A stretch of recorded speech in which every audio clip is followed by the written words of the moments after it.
మరొక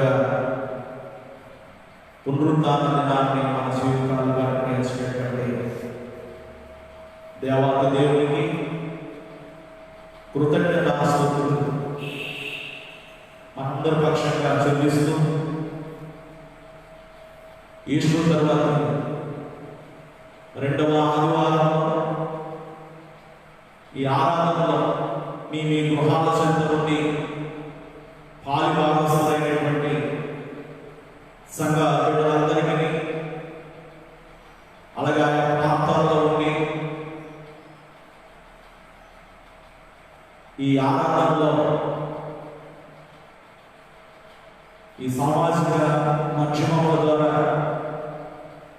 పాల్గొంటున్నటువంటి వారందరికీ ప్రభు అయిన యేసుక్రీస్తు నామములో వందనాలు తెలియజేస్తూ ఉన్నారు. ఈ దినం కొరకు ఇవ్వబడినటువంటి రెండు లేఖన భాగాలలో కూడా కాపరి గొర్రెల మధ్య ఉన్నటువంటి అవినాభావ సంబంధం క్రైస్తవ సమాజం అంతటికి యేసు ప్రభువు మంచి కాపరిగా ఉన్నాడు అనేటువంటి సంగతి విదితమైనదే. అలాగే సండే స్కూల్లో స్థాయి నుంచి కూడా కీర్తన గ్రంథం 23వ సంకీర్తన కంఠస్థమైనటువంటిది. యెహోవా నా కాపరి, నాకు లేమి కలుగదు. మనం ఆరాధిస్తున్నటువంటి దేవుడు కాపరిగా విశ్వాస సమాజం అంతా గొర్రెలుగా భావిస్తూ ఈనాటి మన ధ్యానాన్ని ఆలోచన చేయగలిగితే ఇది మన ధ్యానాంశం. కాపరికి నీవు దగ్గర దూరమా?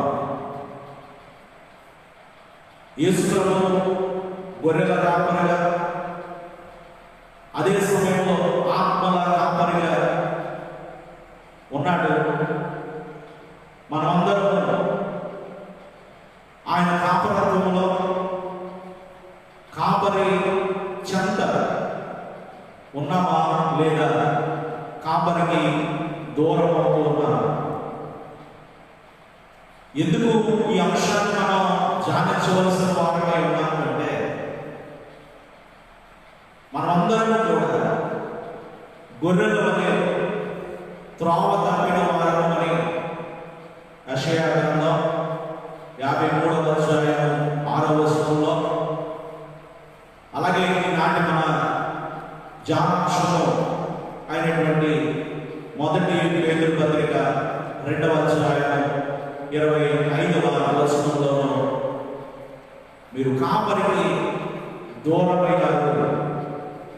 అయితే కొంతమంది తిరిగి కాపరి చెంతకు మళ్ళుట వచ్చుట జరుగుతూ ఉంది. కాబట్టి మన వ్యక్తిగతంగా గొర్రెగా మనల్ని మనం కాపరి చెంత ఉన్నటువంటి అనుభవం, కాపరికి దూరమైనటువంటి అనుభవం ఆలోచన చేస్తున్నారు. దేవుడు సృష్టి క్రమంలో ఎన్నో జంతువులను కలగజేసి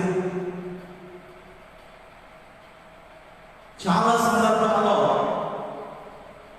మనుషులను గొర్రెలతో పోల్చడం, దీని వెనక ఉన్నటువంటి ఉద్దేశం ఏంటని మనం ఆలోచన చేస్తే, మిగిలిన జంతువులకు గొర్రెకు ఉన్నటువంటి తేడా ఏమై ఉన్నది? ఎందుకు మనుషులను ఇటు వాక్యానుసారంగా, రెండోది లోకానుసారంగా కూడా గొర్రెలతో పోల్చడం జరుగుతూ ఉంటుంది. లోకానుసారంగా పోల్చడం దాని వెనక ఉద్దేశాలు ఏమైనప్పటికీ, వాక్యానుసారంగా ఆధ్యాత్మిక సంబంధంగా మనం చూస్తే మిగిలిన జంతువులకు గొర్రెకు ఉన్నటువంటి కొన్ని తేడాలు ఆలోచన చేస్తాయి. ఏ జంతువుకైనా ఆపద వస్తే రెండు కార్యాలు ఆ జంతువు చేస్తుంది. ఒకటి, ఆపద వచ్చినప్పుడు పోరాటం చేస్తుంది, పోరాడుతుంది. ప్రమాదం వచ్చినప్పుడు దానికి ఉన్నటువంటి శక్తిని బట్టి, బలాన్ని బట్టి పోరాటం చేస్తుంది. రెండవది, పోరాటం చేయలేకపోతే పారిపోతుంది ప్రమాదాన్ని బట్టి. ఈ రెండు కార్యాలు చేయని జంతువు గొర్రె. అంటే ప్రమాదం వచ్చినా కూడా పోరాటం చేయదు, రెండవది అక్కడ నుంచి పారిపోదు, అక్కడనే నిలబడి ఉంటుంది. అలాగే మిగిలిన జంతువులు గొర్రెకు ఉన్నటువంటి తేడా చూస్తే పూర్తిగా కాపరిపైనే ఆధారపడేటువంటి జంతువులు గొర్రెలు. కాపరి లేకుండా గొర్రెలు తమ మనుగడ సాగించలేరు. కొన్ని సందర్భాల్లో పరిస్థితులను బట్టి కాపరికి దూరం అవుతాయేమో, కానీ ఎక్కువ శాతం కాపరి అడుగు జాడల్లో నడిచేటువంటి జంతువు గొర్రె. అయితే ఇక్కడ మరొక వ్యత్యాసాన్ని మనం చూస్తే, మిగిలిన జంతువులను ఆ మంద వెనక నుంచి కాపరి లీడ్ చేస్తూ ఉంటాడు, అంటే వాటిని నడిపిస్తూ ఉంటాడు మందకు వెనుక నుండి. కానీ గొర్రెలకు కాపరి ఎక్కడ ఉండాలంటే ముందుండి నడిపిస్తాడు. మిగిలినవన్నీ మనం కూడా కొన్నింటిని సాగు చేస్తూ ఉంటారు. ఏ మందను చూసినా వెనక నుంచే కాపరి వాటిని తోలుతూ ఉంటాడు. కానీ గొర్రెకైతే కాపరి ముందుండి నడిపించాలి. అలాగే కొన్ని సందర్భాల్లో నలుగురు ఐదుగురు కాపరం కూడా ఒక మందను కాయడం జరుగుతుంది. ఈనాటి మన ధ్యానాంశం కాపరి చెత్త గొర్రెగా మనం ఎందుకు దగ్గరగా ఉండాలి అని ప్రశ్నిస్తే, గొర్రె తన 4 కాళ్ళు ఆంచి, తన కడుపు ఆంచి నిద్రించాలి అంటే కనుక ప్రాముఖ్యంగా 4 కార్యాలు కాపరి చేయవలసిన వాడే. కాపరిని ఎందుకు ఇవి వెంబడిస్తాయి అని మనం ఆలోచన చేసినప్పుడు, కాపరి గొర్రెల పట్ల చేసేటువంటి కార్యాలు, మొదటిది భయం లేకుండా చేయడం. గొర్రెలకు చక్కగా నిద్రపోవాలి అంటే, ఏమి లేకుండా ఉండాలి అంటే భయం లేకుండా ఉండాలి. ఈ భయం ఎక్కడ నుంచి వస్తుందంటే దూరం నుంచి కలిగేటువంటిది. శత్రువులు గొర్రెకు శత్రువులుగా ఉన్నటువంటి తోడేలు కానీ, సింహము కానీ, ఈ విధమైనటువంటి శత్రువులు దాడి చేస్తాయేమో అని భయముతో అవి నిద్ర లేకుండా గడుపుతూ ఉంటాయి. కాబట్టి కాపరి చేయవలసినటువంటి మొదటి కార్యం ఏంటంటే భయం లేకుండా చేయాలి. అంటే చుట్టుపక్కల ఎక్కడా కూడా శత్రువు లేకుండా చేయవలసినటువంటి అవసరత కాపరి మీద ఉంది. 23వ సంకీర్తన దావీదు రచించినటువంటి కీర్తన అని మనందరికీ తెలుసు. దావీదు యొక్క జీవితంలో కూడా అడుగడుగునా కూడా శత్రువుపై ఉంది. దూరం నుంచి ఈ శత్రువాద కలుగుతూ ఉంటుంది. దావీదు యొక్క జీవితంలో ఒకవైపున రాజు అయినటువంటి సౌలు తరుముతూ ఉన్నాడు. అలాగే రెండవది తన కుమారుడైనటువంటి అబ్షాలోము తరుముతూ ఉన్నాడు. శత్రు బాధ చేత తిరుగులాడుతూ ఉన్నాడు దావీదు. అయినప్పటికీ దావీదు చెప్తున్నటువంటి మాట, యెహోవా నా కాపరి. అంటే శత్రు భయం లేకుండా దేవుడు అనుక్షణం కాపాడుతున్నాడు. కనుకనే దావీదు యొక్క జీవితంలో నిశ్చయత, చక్కని విశ్రాంతిని ఆయన పొందగలిగాడు. కారణం కాపరి అయినటువంటి యేసు ప్రభువు సంరక్షణ. మొదటిది శత్రు భయం లేకుండా చేయాలి. కాపరిని తన గొర్రెల పట్ల చేస్తూ ఉన్నాడు. రెండవది బాధ. ఒకటేమో భయము, రెండవదేమో బాధ లేకుండా చేయాలి. గొర్రెలు ఉదయం నుంచి సాయంత్రం వరకు తిరిగి సాయంత్రము పరుండాలి అంటే కనుక వాటికి పరుండే సమయంలో బాధ లేకుండా, దీన్ని ఇంకొక మాట చెప్పాలంటే ఒత్తిడి లేకుండా ఉండగలగాలి. దేనివల్ల బాధ కలుగుతుంది, దేనివల్ల ఒత్తిడిలోకి వెళ్తాయి అని మనం ఆలోచన చేస్తే ఇది దగ్గర నుండి వచ్చేటువంటి విధంగా తోటి గొర్రెలు, కొన్ని గొర్రెలు బలిసిన గొర్రెలు ఉన్నాయి, బలముతో ఉన్నటువంటి గొర్రెలు, లేదా మందలో ఆడగొర్రెలు ఉంటే కొన్ని మగ గొర్రెల వల్ల గొర్రెలకు ఏం కలుగుతుందంటే ఒత్తిడి కలుగుతుంది, బాధ కలుగుతుంది. ఒకటేమో శత్రువు దూరంగా నుండి భయాన్ని కల్పిస్తూ ఉంటుంది. రెండోదేమో తన ప్రక్కనే ఉన్నటువంటి మిగిలిన గొర్రెల్లో కొన్ని వాడుకున్నటువంటి పరిస్థితులు బట్టి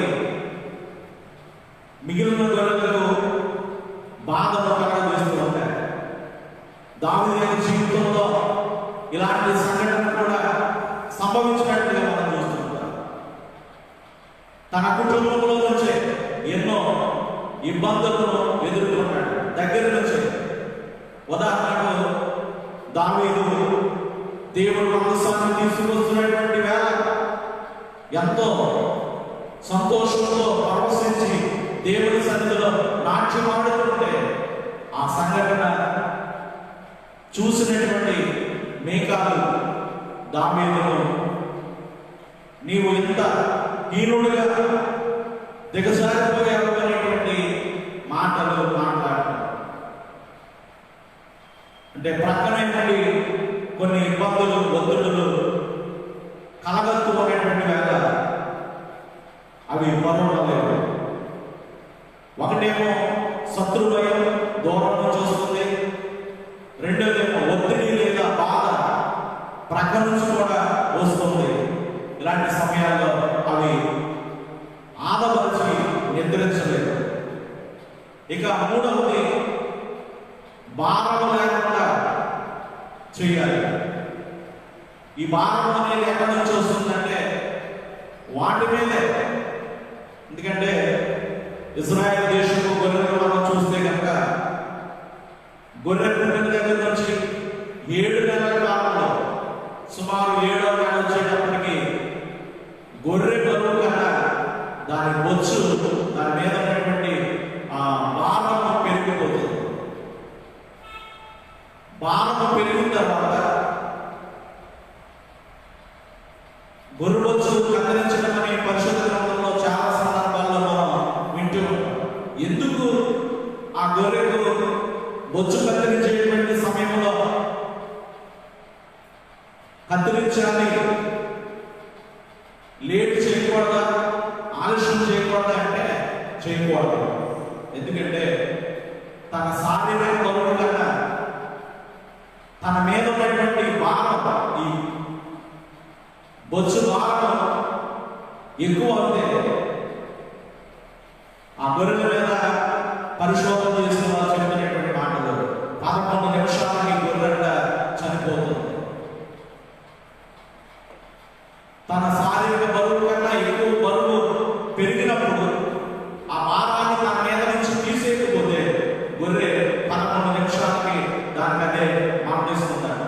అందుకనే ఆ గొర్రెల కాపరులు ఏం చేస్తారంటే సమయానికి దాని మీద భారం లేకుండా చేస్తారు. మన కాపరిగా ఉన్నటువంటి యేసు ప్రభువు కూడా మత్తయి సువార్త 11వ అధ్యాయం 28వ వచనం మనందరికీ తెలిసినటువంటి దేవుని ఆహ్వాన పిలుపు, ప్రయాసపడి భారం వస్తున్న సమస్తమైన వెళ్ళారా నా ఎదురు రండి, నేను మీకు విశ్రాంతిని కలగజేస్తాను. మనం కూడా భారం వస్తున్నాం, అది ఏ భారమైనా కావచ్చు, భారాన్ని తీసివేయడానికి ఆయన పిలుస్తున్నాడు. కాబట్టి మూడవది, గొర్రెకు భారం లేకుండా చూడాలి. కాపరిగా తన గొర్రెల పట్ల ఒకటి శత్రు భయం లేకుండా చేస్తాడు.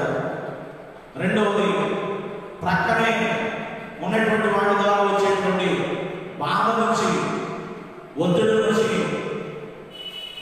తప్పిస్తూ ఉంటాడు. మూడవది, భారం లేకుండా చూస్తూ ఉంటాడు. ఇక నాలుగవది మనం చూస్తే గొర్రె నిద్రపోవాలి అంటే నాలుగవది, భోజన లోటు లేకుండా ఉండాలి. ఎందుకంటే మనకు కూడా తెలుసు, కడుపు ఖాళీగా ఉంటే ఏం పట్టదంటే నిద్ర. కడుపు నిండాలి అంటే భోజన లోటు లేకుండా చేయాలి.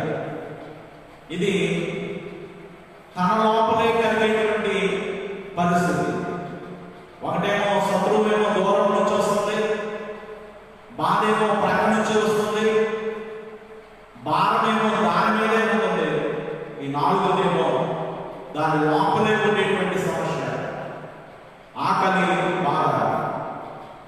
అందుకనే కాపరి చాలా శ్రద్ధ వహించి, చాలా మంది కాపర్లు ఇంచుమించు తెల్లవారుజామున 5 గంటల నుంచే మందలను మేపడానికి తీసుకుని వెళ్తారు. ఎందుకు అంత పొద్దున్నే వారు మేపడానికి తీసుకుని వెళ్తారు అంటే, ఉదయం వేళ మంచు కురుస్తూ ఉంటుంది.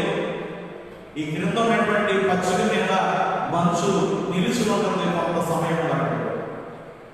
ఉదయాన్నే మేపితే ఒకే సమయంలో ఒకవైపు ఏమో పచ్చిక, ఆ పచ్చిక మీద ఏముంటుందంటే మంచు.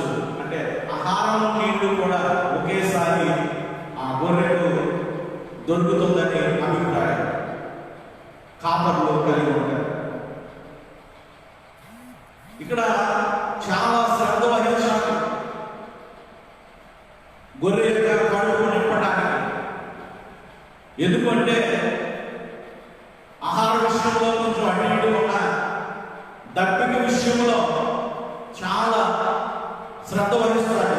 అదే కీర్తన గ్రంథం 23వ సంకీర్తన 2వ వచనంలో మనం చూస్తే కనుక, శాంతికరమైనటువంటి జలముల యొద్దకు ఆయన నన్ను నడిపిస్తూ ఉన్నాడు. అంటే గొర్రె పారే నీళ్లు కానీ మురుగు నీళ్లు కానీ రాగానే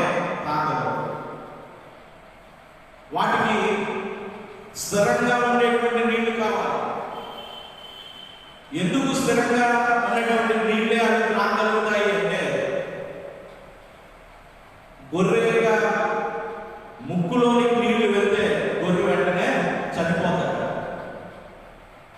కాబట్టి కదలికలో ఉన్నటువంటి చోట అవి నీళ్లు తాగితే ఆ గొర్రె యొక్క ముక్కులోని నీళ్లు వెళ్తాయి, అవి చనిపోతాయి. కాబట్టి కాపరి వాటిని ఏ స్థలాలకు తీసుకెళ్తారంటే ఎక్కడైతే స్థిరమైనటువంటి నీళ్లు ఉన్నాయో, ఎక్కడైతే పచ్చిక ఉందో ఆ స్థలాలకు తీసుకుని వెళ్తూ ఉంటాడు. కాబట్టి కాపరి శత్రు భయం లేకుండా చేస్తున్నాడు. రెండవది దానికి కలిగేటువంటి ఒత్తిడి బాధ లేకుండా చేస్తున్నాడు. మూడవది దాని మీద ఏర్పడేటువంటి బాధ లేకుండా చేస్తున్నాడు. నాలుగవది భోజన లోటు లేకుండా చేస్తున్నాడు. ఇంకొకటి మనం చూడగలిగితే భద్రతనిచ్చేది కాపరిగా ఉన్నాడు. భద్రత యెహెజ్కేలు గ్రంథంలో 34వ అధ్యాయం 15వ వచనాన్ని మనం చూస్తే కనుక గొర్రెలను ఆయన పరుండ పెడుతూ ఉంటాడు. ఏంటి పరుండ పెట్టడంలో గల ఉద్దేశం అంటే గొర్రెలు సాధారణంగా ముక్కు దగ్గర, నోటి దగ్గర ఎప్పుడు కూడా చెమ్మ ఉంటుంది, ఎప్పుడు కూడా నీళ్లు కారుతూనే ఉంటాయి. ఆ నీళ్లు కారుతూ చెమ్మ ఉండడం ద్వారా కొన్ని బ్యాక్టీరియాస్ మన పరిసర ప్రాంతాల్లో చెప్పుకుంటాం నొసములు అని, అలాంటివన్నీ ఆ తడిగా ఉన్నటువంటి స్థలానికి చేరి అక్కడ గుడ్లు పెడతాయి. అందువల్ల ఆ సున్నితమైనటువంటి ముక్కు, నోరు ప్రాంతం దగ్గర దురద వచ్చి గొర్రెలంట గోడ దగ్గరికి వెళ్ళి గోడకేసి కొట్టి చనిపోయేటువంటి పరిస్థితి ఉంది. కాబట్టి కాపరి వాటిని పరుండ పెడతాడు. ఎలాగో అంటే ఆ గొర్రెలు నివసిస్తున్నటువంటి ఆ దొడ్డుకు సమీపంలో మంట వేస్తారట. ఆ మంట ద్వారా వచ్చేటువంటి పొగ గొర్రెలకు ఇబ్బందిని కలిగించేటువంటి క్రిముల నుంచి తప్పించేటువంటి విధంగా మంట పెడుతూ ఉంటారు. రెండవది ఆ గొర్రెల యొక్క ముక్కు, నోరు దగ్గర ఒలివ నూనె కొంచెం రాస్తారట. ఆ వాసనకు, ఆ నాటైన ఒలివ నూనె యొక్క వాసనకు నొసములు లేదా మిగిలినటువంటి బ్యాక్టీరియా రాకుండా ఉంటుంది. ఇన్ని కార్యాలు కాపరిగా ఆయన ఒక గొర్రెకు చేస్తాడు కనుకనే ఆయన ఏ కాపరి అయ్యాడు అంటే మంచి కాపరి అయ్యాడు. యోహాను సువార్త 10వ అధ్యాయంలో మనం చదువుకునేటువంటి లేఖన భాగం 11వ వచనంలో అంటున్నాడు, నేను గొర్రెలకు మంచి కాపరి. మంచి కాపరి తన గొర్రె కొరకు చివరికి ఏమిస్తాడంటే ప్రాణాన్ని సహితం ఇస్తాడు. మనందరి కొరకు ప్రాణం ఇచ్చాడు. మంచి కాపరి అయ్యాడు. మనకి భయం లేకుండా చేస్తున్నాడు, బాధ లేకుండా చేస్తున్నాడు, బాధ లేకుండా చేస్తున్నాడు, భోజన లోటు లేకుండా చేస్తున్నాడు, భద్రత ఇస్తూ ఉన్నాడు. ప్రస్తుతం మనం ఉన్నటువంటి ఈ విపత్కర పరిస్థితులు నడుపుకోవడం సుమారు నెల రోజుల పై నుంచి ప్రపంచవ్యాప్తంగా ఎంతో ఇబ్బందికర పరిస్థితులు నడవ మన కాపరి మనకి ఈ గొర్రెకు కాపరి ఏం చేస్తాడని చెప్పుకున్నాము, అన్ని మన పట్ల చేస్తున్నాడు కనుకనే మనం ఇంకా మన కుటుంబాలతో ఇంటి స్వేచ్ఛ జీవితాలు, సంతోష జీవితాలు, ఆరోగ్యకరమైనటువంటి జీవితాలు కలిగి ఉన్నామని గ్రహించి ఒకవేళ కాపరికి దూరంగా ఉంటే కాపరి చేసే ఏ కార్యక్రమం నువ్వు అనుభవించలేమని గుర్తెరిగి ఇప్పుడైనా కూడా మొదటి పేతురు పత్రిక 2వ అధ్యాయం 25వ వచనం పరిస్థితులు బట్టి దూరమయ్యే కాపరికి ఇప్పుడైనా తిరిగి కాపరి చేసే కార్యాలను గుర్తెరిగి కాపరి చెంతకు నువ్వు రాగలిగితే, ఆయన కాపరత్వంలో నువ్వు ఉండగలిగితే ఈ ఉగ్రతను తప్పిస్తాడు. ఈ ప్రమాదకరమైనటువంటి పరిస్థితుల నుంచి మనకి విడుదల ఇస్తాడు. కాబట్టి కాపరి దగ్గరికి వచ్చే వారంగా